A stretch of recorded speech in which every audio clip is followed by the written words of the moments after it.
नमस्कार, मैं डॉक्टर प्रियंका सोनी और आप देख रहे हैं TV20 न्यूज़, जहां हम आपके लिए लेकर आते हैं हर क्षेत्र से ताज़ा तरीन खबरें। घर में रहे, सोशल डिस्टेंस का पालन करें और प्रशासन का सहयोग करें। अब एक नज़र खबरों की तरफ। सुप्रीम कोर्ट के वरिष्ठ अधिवक्ता डॉक्टर AP सिंह ने ग्राम पंचायत चुनाव में बड़ी गड़बड़ी होने की बात कही है। श्री सिंह ने कहा है कि उत्तर प्रदेश पंचायत चुनाव में बड़ी गलतियां हुई है। उन्होंने बताया कि प्रथम चरण में देखा गया कि कई ऐसे ग्राम पंचायत में अनुसूचित जाति का कोई सदस्य था ही नहीं, उसके बाद भी फर्जी रूप से कागजात बनाकर नामांकन करने का प्रयास किया, जिस पर पुलिस द्वारा कार्रवाई भी की गई। उन्होंने कहा कि इतना बड़ा मजाक ग्राम पंचायत में किया गया है जो पहली बार हुआ है। जहां एक भी अनुसूचित जाति का सदस्य नहीं है, वहां सीट अनुसूचित जाति के लिए रिजर्व कर दी गई है। उन्होंने कानपुर का उदाहरण देते हुए कहा कि यहाँ 36 सीटें ऐसी थी जहां आपत्ति नहीं की गई थी, वहां भी सीटें बदल दी गई हैं और यदि निर्वाचन अधिकारी यह मुद्दा उठाया तो उसे हटा दिया गया। श्री सिंह ने कहा कि लोगों को चाहिए कि वो सुप्रीम कोर्ट आवे और अपनी बात रखें। उन्होंने ये भी कहा कि लोग इसलिए सुप्रीम कोर्ट नहीं आ रहे हैं कि उन्हें वोट बैंक का डर है। क्या कुछ कहा डॉक्टर AP सिंह ने, आपको सुनवाते हैं। उत्तर प्रदेश पंचायत चुनाव में यहां तक की गलतियां हैं और बहुत बड़ी गलतियां हैं, जिसे कहते हैं ब्लंडर मिस्टेक्स, जिनमें आप कहें कि जब उत्तर प्रदेश पंचायत के पहले चरण के नामांकन हुए तो उसमें कई ऐसी जगह थी, सीट थी जिनमें अनुसूचित जनजाति के लिए आरक्षित थी, लेकिन उस गांव पंचायत में, ग्राम सभा में अनुसूचित जाति का कोई सदस्य ही नहीं था। तो कुछ लोगों ने क्या किया कि कुछ अलग से बनवा के नकली, गलत, फोर्ज्ड अनुसूचित जनजाति के प्रमाण पत्र के आधार पर नामांकन करने का प्रयास किया, लेकिन वो सत्यता लोगों को पता चल गई, पुलिस में बिठा ले गए, पुलिस एक्शन हुआ, पुलिस कार्रवाई हुई।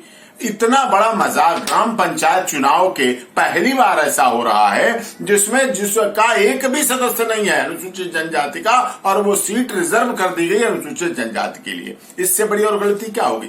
कानपुर जिले की बात करें तो 36 सीटें ऐसी हैं जो बिना आपत्ति के, जिन पर आपत्ति ही नहीं दी गई, और फिर भी उनको बदल दिया गया।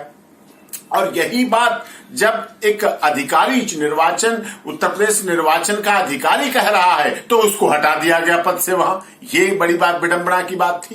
तो ये सब बातें हैं, लोगों की हैं, लेकिन लोग क्यों नहीं माननीय सर्वोच्च न्यायालय में आ पा रहे हैं, दरवाजा खटखटा पा रहे, अपनी याचिकाएं लगा पा रहे हैं। उन्हें अपनी वोट बैंक का डर है, ये भी एक समस्या है बड़ी। तो लोग चाहते हैं कोई ऐसा हो, कोई करेगा तो उन्हें भी लाभ मिल जाए, कोई करेगा तो 95 का बेस रह जाएगा, कोई करेगा तो इस तरह से इस पर चल रहा है, और यही एक दूसरे के सहारे है काम हो रहा है, और यही हो नहीं पा रहा। यही होना चाहिए था।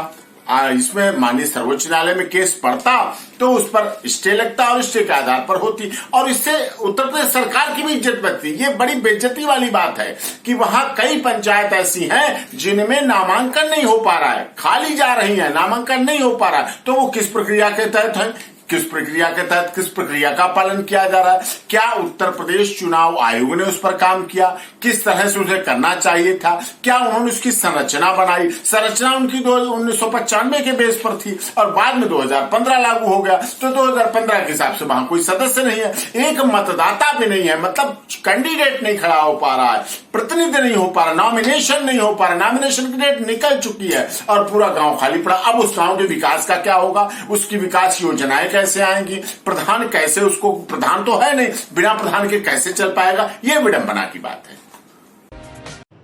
वाराणसी में दवा विक्रेता समिति का शपथ ग्रहण समारोह कार्यक्रम आयोजित हुआ, जिसमें मुख्य अतिथि सुधीर अग्रवाल रहे। जहां 2 गज दूरी, मास्क है जरूरी और कोविड-19 के नियमों का पालन करते हुए कार्यक्रम को संपन्न किया गया। कार्यक्रम में प्रदेश भर से आए पदाधिकारियों को शपथ दिलाया गया। कार्यक्रम के मुख्य अतिथि ने बताया कि कोविड को ध्यान में रखते हुए व्यापारियों को आमंत्रित किया गया है। सुधीर अग्रवाल ने कहा कि प्रदेश के 4 जिलों में नाइट कर्फ्यू लगा दिया गया है। उन्होंने दवा व्यवसायियों को खुद वैक्सीन लगाने के लिए प्रेरित किया और लोगों को भी प्रेरित करने के लिए कहा। कार्यक्रम में दवा विक्रेता समिति के अध्यक्ष दिनेश कुमार, कोषाध्यक्ष विनोद व महामंत्री संजय सिंह सहित भारी संख्या में पदाधिकारी व कार्यकर्ता मौजूद रहे। क्या कुछ कहा सुधीर अग्रवाल ने, आपको सुनवाते हैं।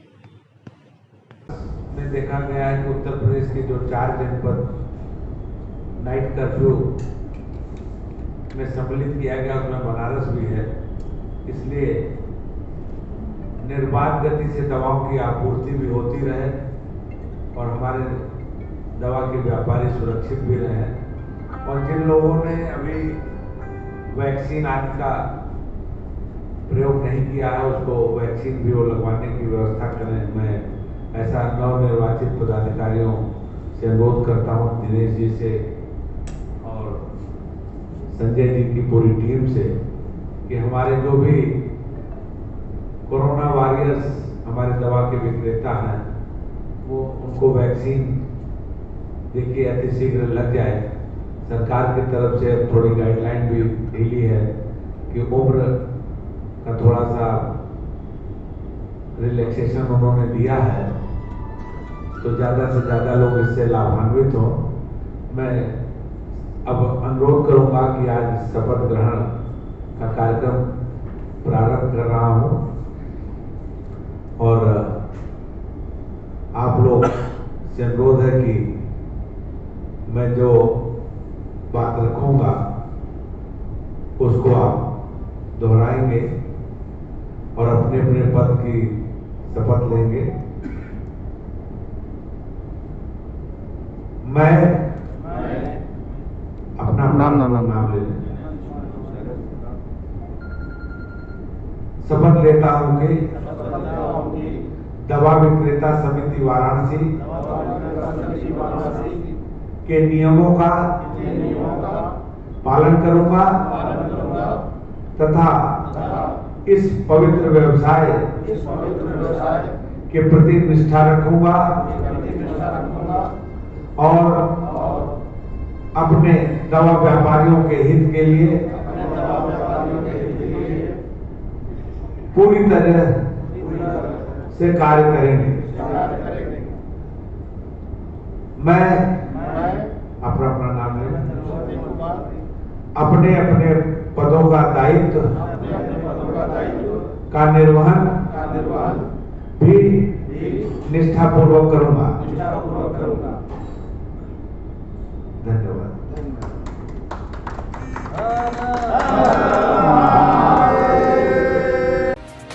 सकड़ी तहसील पर धारा 144 लगने के बाद भी बढ़ते कोविड-19 के प्रकोप के बाद सामाजिक दूरी एवं सोशल डिस्टेंसिंग का पालन नहीं हो रहा है। उसके बावजूद भी ऐसे लोगों पर अधिकारी कार्रवाई नहीं कर रहे हैं।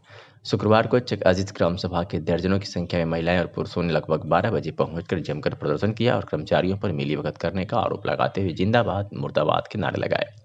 ग्रामीणों का आरोप था कि गांव में कुल 192 लोगों के नाम मतदाता सूची से जानबूझकर तहसील के एक कर्मचारी द्वारा मिलीभगत करके नाम काट दिया गया है, जबकि रामाशीष, राजभर, परवेज समेत तीनों ने बीडीसी सदस्य का नामांकन पुरानी सूची से कर चुके हैं और प्रस्तावक रहे रामाश्री राजभर के नाम थे, पर रात्रि में जो सूची जारी हुई नाम ही काट दिया गया, जो निष्पक्ष मतदान पर खुद सवाल खड़ा कर रहा है।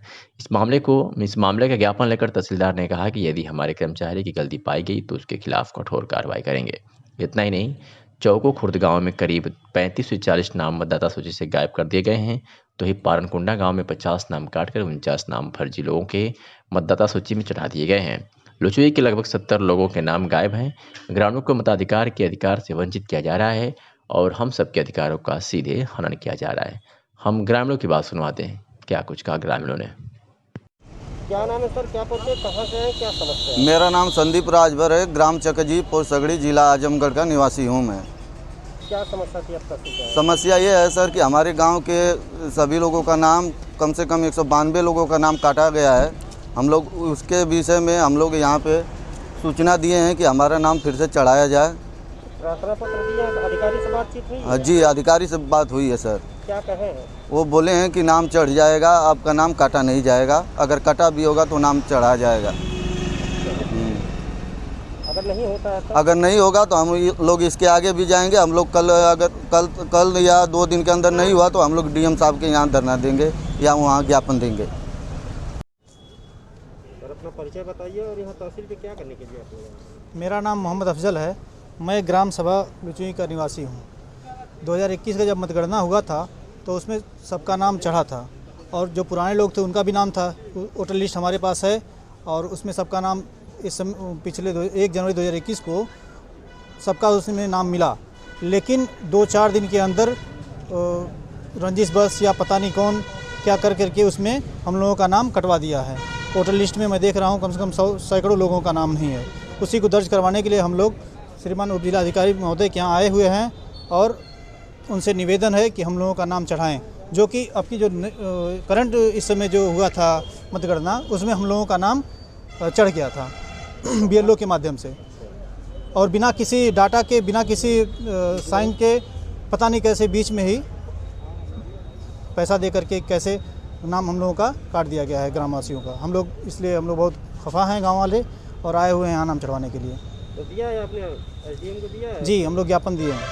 क्या आश्वासन क्या मिला? आश्वासन मिला है हम लोगों को। निस्तारण होगा जी। गाजीपुर जनपद में आगामी त्रिस्तरीय पंचायत चुनाव के मद्देनजर पुलिस ने 3 अभियुक्तों को गिरफ्तार किया है और उनके पास से जाली करेंसी नोट व अवैध असलाह बरामद किया है। आपको बता दें कि जनपद में आगामी त्रिस्तरीय पंचायत चुनाव व कानून व्यवस्था बनाए रखने और पुरस्कार घोषित वांछित अपराधी की गिरफ्तारी के विरुद्ध में कार्रवाई करने के संबंध में पुलिस अधीक्षक गाजीपुर के द्वारा दिए गए निर्देश के क्रम में पुलिस अधीक्षक नगर क्षेत्राधिकारी बुडगुड़ा के कुशल नेतृत्व में थानाध्यक्ष सतेंद्र कुमार राय, थाना नंदगंज व प्रभारी स्वाट टीम विनीत राय के नेतृत्व में थाना नंदगंज पुलिस ने छोटू यादव, थाना नंदगंज, जनपद गाजीपुर, बबलू राम, थाना हानापुर, जनपद चंदौली, नगीना राम, थाना सैदपुर, जनपद गाजीपुर को गिरफ्तार किया है। मिर्जापुर से खबर है जहां पेशेवर अपराधियों की अफराद से अर्जित 97 लाख की संपत्ति जब्त की गई है। आपको बता दें कि अपराध नियंत्रण में अपराधियों की धरपकड़ हेतु चलाए जा रहे अभियान और साथी अपराधियों पर कार्रवाई के क्रम में आज 2 पेशेवर अपराधियों जिसमें अखिलेश दुबे उर्फ अखिलेश चंद्र द्विवेदी और मोहम्मद बाबू खां उर्फ मोहम्मद आजम पुत्र स्वर्गीय फिरोज अहमद उर्फ फिरोज मोहम्मद निवासी तरकापुर थाना मिर्जापुर की 85 लाख की संपत्ति थाना कोतवाली देहात पुलिस ने जब्त की है। आजमगढ़ जिले के अतरौलिया थाना क्षेत्र स्थित लोधी किसान महाविद्यालय में विज्ञान प्रदर्शनी कार्यक्रम का आयोजन किया गया। कार्यक्रम की अध्यक्षता महाविद्यालय के प्राचार्य डॉक्टर राम आश्रय यादव और संचालक रमेश चंद्र प्रजापति ने किया। इस कार्यक्रम में मुख्य अतिथि के रूप में आए हुए सुनील चंद्रा एस्ट्रोफिजिसिस्ट ने बताया कि वह यूनाइटेड साइंस फाउंडेशन के प्रेसिडेंट हैं और उनका संघ लोगों में साइंस और तकनीकी के बारे में जागरूकता फैलाने का कार्य कर रहा है। उन्होंने आगे कहा कि लोधी किसान महाविद्यालय के छात्रों को हम इस ब्रह्मांड के निकायों के बारे में जानकारी दिए हैं और उम्मीद है कि हम इस तरह का कार्यक्रम आगे भी करते रहेंगे। जब उनसे पूछा गया कि उनके संघ ने इस कार्यक्रम के लिए लोधी किसान महाविद्यालय को क्यों चुना, तो उन्होंने कहा कि इस विद्यालय का मैनेजमेंट हमेशा चाहता है कि उनके विद्यालय के बच्चे वैज्ञानिक रूप से मजबूत हो और इसी उद्देश्य से उन्होंने हमसे संपर्क किया और आज यहाँ पर कार्यक्रम का आयोजन किया गया। इस कार्यक्रम में बच्चों को विज्ञान से संबंधित जानकारी दी गई। आइए सुनाते हैं कि Sunil Chandra president United science foundation और डॉक्टर रामाश्रय यादव लोधी किसान महाविद्यालय ने क्या कुछ कहा। लोधी किसान PG कॉलेज महादेवपुर आजमगढ़ में आज एक यूनाइटेड साइंस ऑफ फाउंडेशन की तरफ से एक कार्यक्रम का आयोजन किया गया है, जो इसमें जो एक वैज्ञानिक सुनील चंद्र जी जो इस समय केप टाउन में से यहाँ आए हैं और विशेष तौर से साइंस के स्टूडेंट एवं को BSc एवं MSc को एक प्रायोगिक के माध्यम से एक आयोजन किया गया है, जिससे उनको काफ़ी आगे बढ़ने के लिए एक जो है सुधार सूच की व्यवस्था से उनको आगे बढ़ने का एक कार्यक्रम आयोजन किया गया है। धन्यवाद जी। मेरा नाम सुनील चंद्रा है। मैं एक एस्ट्रोफिजिसिस्ट हूँ जो यूनाइटेड साइंस फोरम का प्रेसिडेंट भी हूँ जी। और यूनाइटेड साइंस फाउंडेशन जो कि पहले यूनाइटेड साइंस फोरम के नाम से जाना जाता था, यहाँ के जनमानस के बीच में साइंस और तकनीकी के बारे में जागरूकता का अभियान चला रहा है। और मैं केप टाउन में काम करने वाला एस्ट्रोफिजिसिस्ट हूँ जो अभी फ़िलहाल लोधी किसान महाविद्यालय पर एक बच्चों के लिए एक प्रोग्राम का आयोजन किया गया, जिसमें बच्चों को यूनिवर्स के बहुत ही अभूतपूर्व निकायों के बारे में जानकारी दी गई है और कैसे छोटे छोटे साइंस के फंडामेंटल्स बच्चों के लिए लाभप्रद होते हैं, इसके बारे में जानकारी दी गई। तो सर किस प्रकार का रिस्पॉन्स आया? बच्चों को कुछ समझ में आया आपकी बातें या क्या रिस्पॉन्स आया? बच्चे काफ़ी जागरूक हैं। बच्चों के जो है एक्सप्रेशन और बच्चों के क्वेश्चंस काफ़ी जो है हमें ऊर्जान्वित करते हैं। ऐसे प्रोग्राम हम फ्यूचर में करते रहेंगे, हमें इसकी आशा है और आशा है कि हम एक बच्चों ही नहीं उनके जो है पेरेंट्स और उनके जो है गार्जियंस को भी जागरूक करेंगे कि वो भी हमारी इवेंट्स अटेंड करें और इससे लाभ करें। सर जो आपकी ये संस्था है ये कहाँ पर कार्य करती है, कुछ इसके बारे में जानकारी देंगे? ये संस्था फिलहाल अभी यूपी में काम कर रही है और दूसरा इसका प्रभाग जो काम कर रहा है वो मेघालय में कर रहा है। अच्छा, ठीक। अभी हमारा जो यूपी में एक प्रोग्राम हो चुका है जी, ये अभी स्कूलों में विजिट करके छोटे छोटे प्रोग्राम्स हो रहा है। ये जानना चाहेंगे कि इसी स्कूल को इस कार्यक्रम के लिए क्यों चुना गया, कुछ बताएंगे इसके बारे में? जी जी बिल्कुल। एक्चुअली हुआ क्या कि यहाँ के प्रबंधन ने यहाँ के प्रबंधक ने बहुत ही जो है ये इंटरेस्टेड रहते हैं कि बच्चे यहाँ के साइंटिफिकली स्ट्रांग बने, वैज्ञानिकता उनमें आए और बहुत उनके एजुकेशन में हमेशा तकनीकी रूप से इन्वॉल्व। अम्बेडकर नगर जनपद में मातृ एवं शिशु मृत्यु दर में कमी लाने के लिए हर महीने की 9 तारीख को स्वास्थ्य केंद्रों में सुरक्षित मातृत्व दिवस मनाया जाता है। जिला अस्पताल में प्रधानमंत्री सुरक्षित मातृत्व दिवस आयोजन में विशेषकर गर्भवती महिलाओं को डॉक्टर और गायनी स्पेशलिस्ट की देखरेख में प्रसव पूर्ण स्वास्थ्य की जांच एवं परामर्श के उपरांत लंच पैकेट वितरण किया गया। इस योजना से जटिल खतरों वाली गर्भवती महिलाओं को स्वास्थ्य संबल मिलेगा। जिला अस्पताल के अधीक्षक डॉक्टर ओम प्रकाश ने बताया कि हर माह की 9 तारीख को प्रधानमंत्री सुरक्षित मातृत्व दिवस पर गर्भवती का अस्पतालों में ब्लड, यूरिन, ब्लड प्रेशर और शुगर की जांच करने के साथ ही आवश्यक दवाइयां निःशुल्क उपलब्ध कराई जाती है। आप बताएं सर, आज महिलाओं को फल वितरण किया है, किस योजना के? सर, ये प्रधानमंत्री सुरक्षित मातृत्व अभियान के तहत 9 तारीख को एक पर्व हम लोग मनाते हैं हर एक महीने में, जिसमें हम लोग लंच पैकेट प्रोत्साहन के रूप में उन लोग को देते हैं। ये हर एक 9 महीना का होता है, 9 महीना पर हम 9 तारीख को हम लोग करते हैं। आने वाली महिलाओं को मतलब स्वास्थ्य संबंधी क्या सब फैसिलिटी, जितना फैसिलिटी मिलना चाहिए टोटल, इसी बहाने लोग का हेल्थ चेकअप भी हो जाता है। जिलाधिकारी राजेश कुमार की अध्यक्षता में राजकीय बालिका इंटर कॉलेज आजमगढ़ में स्थापित कोविड-19 integrated command and control centre में कोविड-19 के बढ़ते हुए संक्रमण के रोकथाम के संबंध में अधिकारियों के साथ बैठक संपन्न हुई।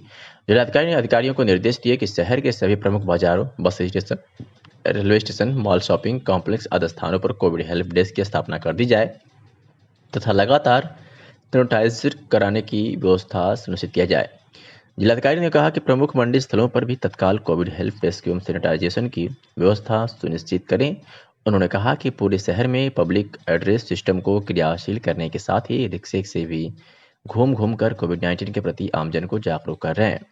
जिलाधिकारी ने कहा कि 16 जनवरी 2021 से प्रारंभ हुए कोविड टीकाकरण अभियान में जिन फ्रंटलाइन वर्करों एवं हेल्थ वर्करों ने कोविड वैक्सीन की दूसरी डोज ले ली है, उनको मुख्य विकास अधिकारी एवं पुलिस अधीक्षक ट्रैफिक द्वारा लकी ड्रा कूपन के माध्यम से सम्मानित किया जाएगा। यमुना प्राधिकरण के सेक्टर 21 में 1000 एकड़ में फिल्म सिटी विकसित करने के क्रम में यूपी कैबिनेट को भेजा गया प्रस्ताव की परियोजना 3 चरणों में पूरी की जाएगी। सबसे पहले 376 एकड़ भूमि पर मनोरंजन उद्यान, villa, film institute, film studio आदि तैयार करने की तैयारी जोरों शोरों से शुरू है और 220 एकड़ जमीन व्यावसायिक उपयोग के लिए रहेगा। पर्यटन और सांस्कृतिक पर जोर देते हुए धार्मिक नगरी मथुरा यमुना एक्सप्रेसवे के किनारे धार्मिक पर्यटन के साथ साथ ब्रज की संस्कृति को दिखाने के लिए हॉट ऋषि मुनियों के आश्रम, म्यूजियम, गांव, वनों को दर्शाया जाएगा, जिसमें होटल, रिजॉर्ट, वेलनेस सेंटर और एडवेंचर को प्रथम वरीयता दी जाएगी। फिल्म सिटी प्रोजेक्ट को तैयार करने के लिए अमेरिका की कंपनी CBRI का चयन किया गया है। डिटेल प्रोजेक्ट रिपोर्ट मई के दूसरे सप्ताह तक तैयार हो जाएगी। पूर्वांचल के जाने माने लोक कला संरक्षक और AR एंटरटेनमेंट के निर्माता निर्देशक अरविंद चित्रांश ने कहा कि तमसा का तट आजमगढ़ के चारों तरफ ऐसी सांस्कृतिक, धार्मिक और साहित्यिक संपदा है जिसे बाबा विश्वनाथ की सांस्कृतिक धार्मिक नगरी, काशी और गोरखपुर के बाबा गोरक्षनाथ की महिमा और महत्व दुनिया में जाना जाता है, जो पूर्वांचल के लिए गौरव का विषय है। पूर्वांचल की गरिमा और महत्व को ध्यान देते हुए फिल्म सिटी में पूर्वांचल की सांस्कृतिक, धार्मिक और साहित्यिक महत्व को दर्शाना भी बेहद जरूरी है। क्या कुछ कहा अरविंद चित्रांश ने, सुनवाते हैं आपको। नमस्कार। यमुना प्राधिकरण के सेक्टर 21 में 1000 एकड़ भूमि पर बनने वाला फिल्म सिटी में 376 एकड़ में मनोरंजन उद्यान, फिल्म इंस्टीट्यूट और फिल्म स्टूडियो बनेगा और 220 एकड़ व्यावसायिक जमीन रहेगी। आप सबको बताते चलें कि बहुत ही बड़ा और महत्वपूर्ण काम होने जा रहा है, जो सारा प्रस्ताव कैबिनेट को भेजा जा चुका है और CBRI अमेरिका की कंपनी का चयन किया गया है और इसका डिटेल प्रोजेक्ट रिपोर्ट मई में तैयार हो जाएगा। तो पर्यटन व संस्कृति पर जोर देते हुए धार्मिक पर्यटन के साथ साथ मथुरा ब्रज की संस्कृति को भी संवारने का काम प्रथम वरीयता पर होगा। बहुत अच्छा, बहुत बहुत बधाई। लेकिन पूर्वांचल की साहित्यिक और सांस्कृतिक धरती, तमसा का तट, गोरखनाथ बाबा से लेकर काशी सांस्कृतिक धरती तक के महत्व को भी फिल्म सिटी के माध्यम से दर्शाना बेहद जरूरी है। त्रिस्तरीय पंचायत सामान्य निर्वाचन 2021 को सफलतापूर्वक संपन्न कराने के दृष्टिगत मतदान कार्मिकों का प्रशिक्षण डीएवी इंटर कॉलेज के 28 कक्षों एवं डीएवी डिग्री कॉलेज के 23 कक्षों में आज प्रथम दिवस 3 पालियों में 10 से 12 बजे तक, 10 से 3 बजे तक तथा 4 से 6 बजे तक दिया गया। इसी क्रम में जिलाधिकारी राजेश कुमार ने पीठासीन अधिकारियों एवं मतदान कर्मियों को आगामी 19 अप्रैल 2021 को होने वाले त्रिस्तरीय पंचायत चुनाव के लिए दिए जा रहे प्रशिक्षण कार्यक्रम का स्थलीय निरीक्षण किया। जिलाधिकारी ने बताया कि 1858 ग्राम पंचायतों में एक साथ होने वाले पंचायत चुनाव को सफलतापूर्वक संपन्न कराने के दृष्टिगत 30,000 कर्मियों को प्रशिक्षण दिया जा रहा है। यह प्रशिक्षण 9 अप्रैल से 13 अप्रैल 2021 तक 3 पालियों में दिया जाएगा। पुलिस अधीक्षक सोनभद्र अमरेंद्र प्रताप सिंह के निर्देशानुसार जनपद में मादक पदार्थों के व्यापार में संलिप्त अपराधियों के विरुद्ध प्रभावी कार्रवाई की कार्ययोजना प्रचालित की गई है। इसके क्रम में अपर पुलिस अधीक्षक विनोद कुमार तथा क्षेत्राधिकारी नगर राजेश कुमार त्रिपाठी के निर्देशन में स्वाट, एसओजी, सर्विलांस टीम और प्रभारी निरीक्षक थाना रॉबर्ट्सगंज की संयुक्त टीम का गठन किया, जिसके नेतृत्व में पुलिस ने अंतर प्रांतीय मादक पदार्थ अफीम तस्कर गिरोह का पर्दाफाश किया है और 10 किलोग्राम नाजायज अफीम जिसकी कीमत 25 लाख और अंतर्राष्ट्रीय कीमत लगभग 1 करोड़ बताई जा रही है, साथ ही एक अदैध 4 पहिया वाहन होंडा सिटी लग्जरी कार जिसकी कीमत 10 लाख के साथ बताई जा रही है, के साथ ही 2 नफर अभियुक्तों को गिरफ्तार करने में बड़ी सफलता हासिल की है। आदम पुत्र मुबारक मियाँ, ये निवासी बालूमाथ थाना बालूमाथ जनपद लातेहार झारखंड, और अबू साले पुत्र मोहम्मद कासिम निवासी बालूमाथ थाना बालूमाथ जनपद लातेहार झारखंड। इनकी गिरफ्तारी की गई है। होंडा सिटी कार थी इनके पास और ये गिरफ्तारी गुप्त सूचना के आधार पर की गई थी और ये इनपुट मिला था कि ये झारखंड से कुछ ड्रग्स लेकर के आ रहे हैं और इनके पास से एक होंडा सिटी कार और कार के अंदर अलग अलग जो पार्ट्स होते हैं उसके अंदर छुपा कर रखा हुआ 10 किलो अफीम बरामद हुआ है और कुछ कैश की भी बरामदगी हुई है। और इसके बारे में जो इनपुट मिली थी उस पर एक टीम का गठन किया गया था क्षेत्राधिकारी नगर के नेतृत्व में, और इसमें स्वाट, सर्विलांस और रॉबर्ट्सगंज कोतवाली की पुलिस थी और इसको डेवलप करके ये काम की गई है। जो माल बरामद हुआ है 10 kg, तो उसकी जो कीमत है वो लगभग 25 लाख रुपए यहाँ पर जो मार्केट में है और अंतर्राष्ट्रीय मूल्य तो बहुत अधिक है, 1 करोड़ बताई जा रही है। तो ये कहाँ ले जाया जा रहा है? देखिए, इनका झारखंड से लेकर के इस माल को जा रहे थे ये लोग और इनको हैंडओवर करना था बरेली में दूसरी टीम को। तो जो सप्लायर है इनका मोडस ऑपरेंडी इस तरह का है कि ये गाड़ी वहाँ हैंडओवर कर देते हैं, फिर गाड़ी को खोल करके और उसके पार्ट्स के अंदर इसको छुपाया गया था और छुपाने के बाद फिर ये गाड़ी लेकर के जाते हैं और इनके संपर्क में कुछ लोग थे, वो फिर वहाँ पर गाड़ी रिसीव करते बरेली में, फिर नेक्स्ट डेस्टिनेशन पे जाता। ये हमारे पास जो इनपुट थी ये थी कि ये झारखंड से माल लेकर के और उत्तर प्रदेश के अलग अलग हिस्से। जिला कांग्रेस कमेटी के प्रवक्ता ओकार पांडे ने बताया कि उत्तर प्रदेश कांग्रेस कमेटी के अध्यक्ष और विधायक अजय कुमार लल्लू 10 अप्रैल 2021 को संत कबीर नगर से चलकर 12 बजे दिन में चौक स्थित पीड़ित व्यवसायी आशीष गोयल के प्रतिष्ठान पर पहुंचकर पीड़ित व्यवसायी एवं अन्य व्यवसायी बंधुओं से मुलाकात कर घटना की संपूर्ण जानकारी प्राप्त करेंगे। तत्पश्चात दिन में 1 बजे वरिष्ठ छायाकार एस के दत्ता के पायनियर अखबार के दफ्तर का स्थल निरीक्षण करेंगे। ज्ञातव्य हो जो विगत दिनों प्रशासन द्वारा गैर कानूनी तरीके से ध्वस्त कर दिया गया था। तत्पश्चात दिन में 2 बजे जिला कांग्रेस कमेटी के अध्यक्ष प्रवीण कुमार सिंह के आवास पर कांग्रेस जनों से वार्ता करेंगे। जनपद में सराफा व्यवसायी और प्रशासन के साथ हुए विवाद के बाद सराफा व्यवसायी आशीष गोयल ने एक वीडियो जारी कर स्थानीय लोगों को धन्यवाद दिया है। उन्होंने वीडियो के माध्यम से क्या कुछ कहा है, आपको सीधे होने की जुबानी सुनवाते हैं। मैं आशीष गोयल, मैं विश्व हिंदू परिषद का कोषाध्यक्ष हूँ। जिला आजमगढ़ का, और मेरा किसी राजनीतिक दल व कोई किसी अन्य संगठन से कोई वास्ता पद नहीं है, तथा विगत 6 अप्रैल को जो मेरे साथ दुर्घटना हुई उसमें जितने लोग मेरे साथ आए, चाहे वो किसी भी दल या पार्टी या जिस भी पर्सनल सरोकार से आए, उनका मैं बहुत बहुत आभार व्यक्त करता हूं, तथा जो अपने संगठन से आदेश निर्देश प्राप्त होगा उस हिसाब से आगे की कार्रवाई करूंगा।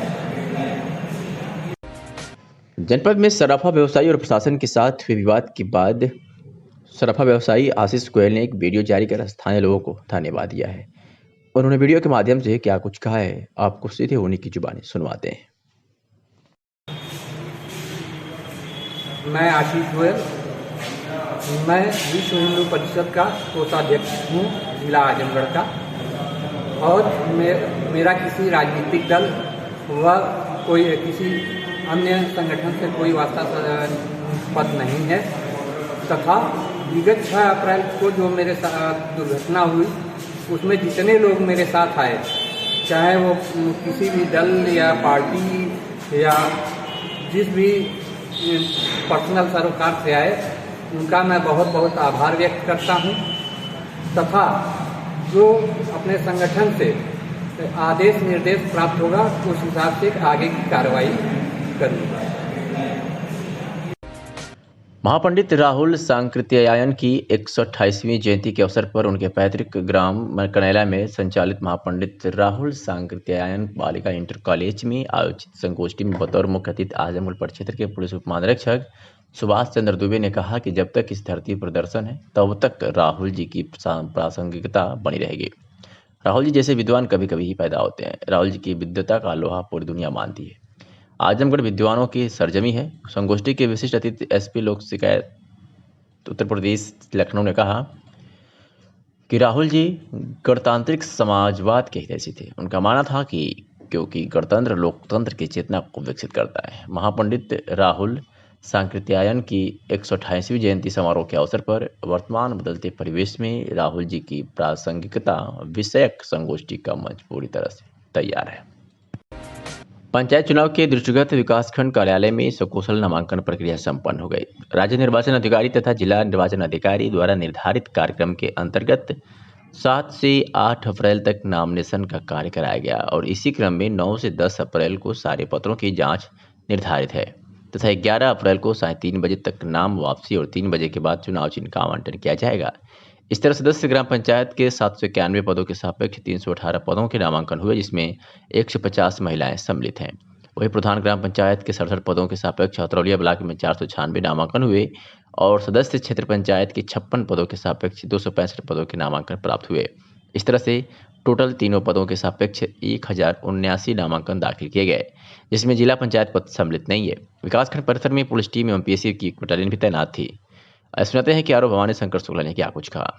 चल रही है कल तक तो नाम निर्देशन की प्रक्रिया थी, वो 7 और 8 को माननीय राज्य निर्वाचन आयोग द्वारा और जिला निर्वाचन अधिकारी द्वारा निर्धारित था। उस शेड्यूल के अनुसार 7 और 8 को नामिनेशन का कार्य कराया गया।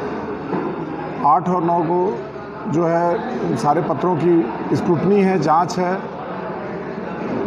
और 9-10 को जांच है और 11 को जो है 3 बजे तक नाम वापसी है और 3 बजे के बाद जो है चुनाव चिन्ह का आवंटन होगा प्रत्याशियों को। लगभग सर कितने लोगों का नामांकन हुआ है? अब टोटल 1080 के आसपास जो है हमारे जो है नामांकन हुए हैं सारे पदों को मिला करके, जिसमें जिला पंचायत सदस्य पद सम्मिलित नहीं है। सर प्रधान और बीडीसी कितने कितने हुए हैं? सदस्य ग्राम पंचायत के 791 पदों के सापेक्ष में 318 पदों के नामांकन हुए हैं, जिसमें 150 महिलाएं हैं, और प्रधान ग्राम पंचायत के 67 पदों के सापेक्ष अतरौलिया ब्लॉक में 496 नामांकन पत्र जो है दाखिल हुए हैं 7 और 8 में, और सदस्य क्षेत्र पंचायत के 59 पदों के सापेक्ष में 265 पदों के नामांकन प्राप्त हुए हैं। और जिला पंचायत की सूचना जिले से मिलेगी, 3 पदों के सापेक्ष उसकी जानकारी हमें नहीं है। और ओवरऑल कुल मतलब 1000 79 जो है नामांकन दाखिल हुए हैं तीनों पदों के सापेक्ष।